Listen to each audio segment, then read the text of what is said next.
Hello guys, so it's 366 of the POEA or DMW EPS topic reviewer. Okay, so si Jakap sida, let's start. So sabi ni guys, 책상이 너무 blank.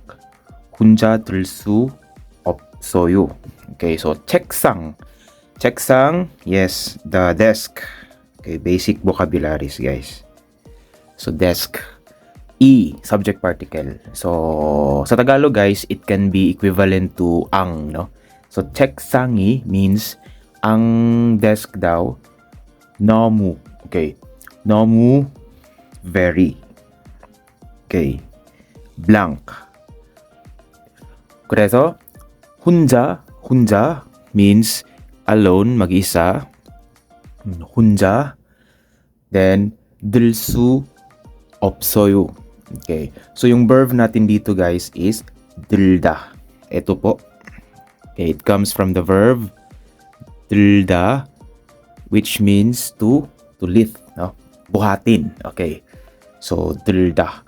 Okay, so 들다 guys, and 릴수 없다, yung grammatical structure natin dito is 릴 or 을수 없다 or 없어요. It can mean can't. Okay. Cannot. Okay, so 을수 없어요 means cannot. So meaning, hindi mo kayang buhatin mag-isa, blank, napaka blank ng desk. So meaning, pag hindi mo kayang buhatin, meaning napakabigat. Okay. So yun po yung guys, no, yung thought dito sa blank. Okay. So 좀 도와주세요. Okay. 좀 guys, filler lamang po ito na ginagamit para mas maging smooth pakinggan or friendly pakinggan yung request mo. So 좀 도와주세요. So if you want to ask help from someone tapos medyo gentle siya or medyo mahinhin or may kumbaga in a gentle tone, so you put 좀 before seyo. Okay? So 좀 도와주세요 means 도와주세요, please help. Okay? Please help me. Okay? Please help. 좀 도와주세요. Okay? 사비 니나, 네, 그럴게요. Okay? 그럴게요 means yes, I will. Okay? So I will. 네, 그럴게요. Okay, I'll do that. Yun po yung thought, no? So, sa mga choices natin dito, 1번, 가까워서. Okay. As you observe, may so sa dulo, guys. And then, yung mga verb natin is nandito. Okay. So means because. Reason. This is the reason. Okay. Sa Tagalog, dahil. Dahil 가까워서. Verb, yes, 가깝다. So, 가깝다 무슨 뜻인지 아세요? Do you know what's the meaning of 가깝다, guys? Yes, near. So, walang connection po siya dito sa pinag-uusapan, no? Sa pagbubuhat. Okay, so therefore, 1번, mali po siya, guys, no? Okay, X. 2번, number 2, 가벼워서. Okay, 가벼워서, 가볍다. 가볍다 means light. Okay, light meaning magaan. Okay, 가벼워서 혼자 둘 수 없어요. So, 아닙니다. mali po, guys. Dapat mabigat, no? Yes. 무거워서. Okay.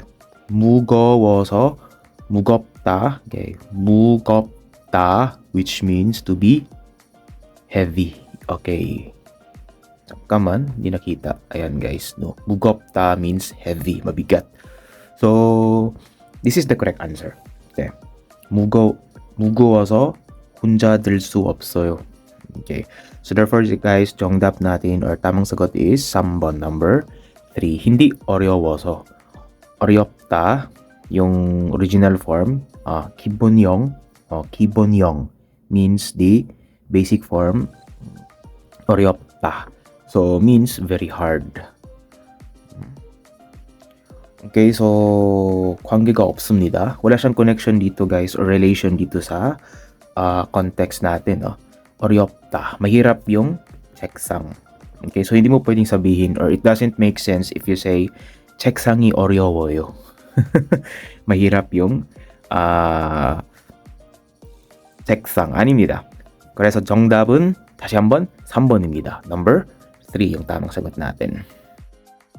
Okay guys, so 367. So sabi niya, 오늘은, okay, 오늘 means today. Okay, 오늘은 아침을 안 먹었어. Okay, 아침 means morning, or in this context guys, it means breakfast. Okay, breakfast po yung meaning niya pag yung marker is 을 or object, no? Object marker. Okay, so magiging morning lang po yung meaning niya guys if yung marker niya is For example, if you say 아침에, no? So meaning sa umaga, morning po siya. Pero dito kasi, so therefore yung meaning niya breakfast. Okay, 오늘은 아침을 안, in this context means not or don't. Okay, negation, no? Negative. 먹어서. Okay, 먹어, 안 먹어, 안 먹어. 먹어 means eat. 먹다, guys. And so, okay. So guys, it means because or since, no? Dahil kumain hindi. So if you say 안 먹어서, dahil hindi ako kumain. Ganun, no? So 안 먹어서, 아침을 안 먹어서 means dahil hindi ako kumain ng breakfast 오늘은, today. Anong mangyayari sa'yo? Okay, dito pa lang guys, makukuha mo na yung tamang sagot. If alam mo yung vocabs. Okay? So, tingnan natin sa choices. Anong mangyayari pag hindi ka kakain? Or hindi ka nakakain ng breakfast? 바빠요? 바쁘다? Busy? So, busy ako dahil hindi ako nakakain ng breakfast today. Busy ako dahil hindi ako nakakain ng breakfast today. 아닙니다. Okay. 2번, 비싸요. Okay. 비싸다, which means to be expensive. Okay. So, mahal dahil hindi ako nakakain ng breakfast today. 아닙니다.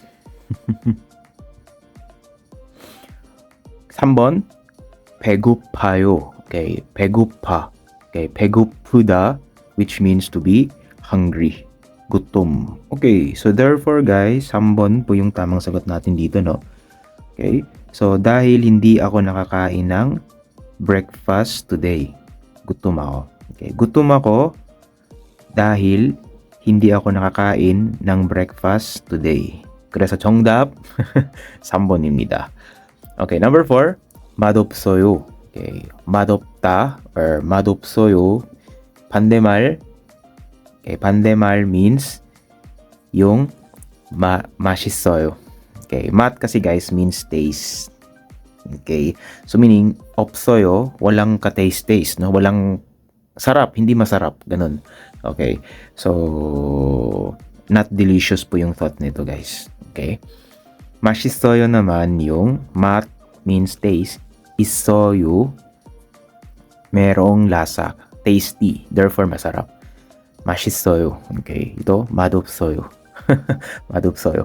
Okay, so number 3 yung tamang sagot. Pero discuss pa rin natin yung remaining part guys. 빨리. Okay, 빨리 means quickly. 빨리. 점심. 점심 means lunch in this context. 점심 먹으러 가요. Okay, 빨리. Okay, 빨리 점심 먹으러 가요. Okay, so 먹다, eat in this context. 으러 guys, 으러. Okay, 으러 means in order to. Or sa Tagalog guys, it just means para kumain. Okay, 먹으러. Then 가요 means go. Okay, so punta tayo para kumain ng lunch. Bilis, no, ganun. Tara, bilis. Punta tayo para kumain ng lunch. Gutom ako dahil hindi ako nakakain ng breakfast today. Okay. So sabi na, ne. Yes. 그럽시다. Okay. 그럽시다. Let's do that. No? 시다 in this context, formal way of saying 자. Okay. 그렇게 하자. ganun. Okay. 하자. Okay. Let's do that. You know. So 시다. 먹읍시다. Let's eat. Dito let's. 그렇다. Okay guys. So let's do that yung thought nito. Okay. Okay, let's do that. Mo. Okay. Mo means what? Mogul kayo. Mokta.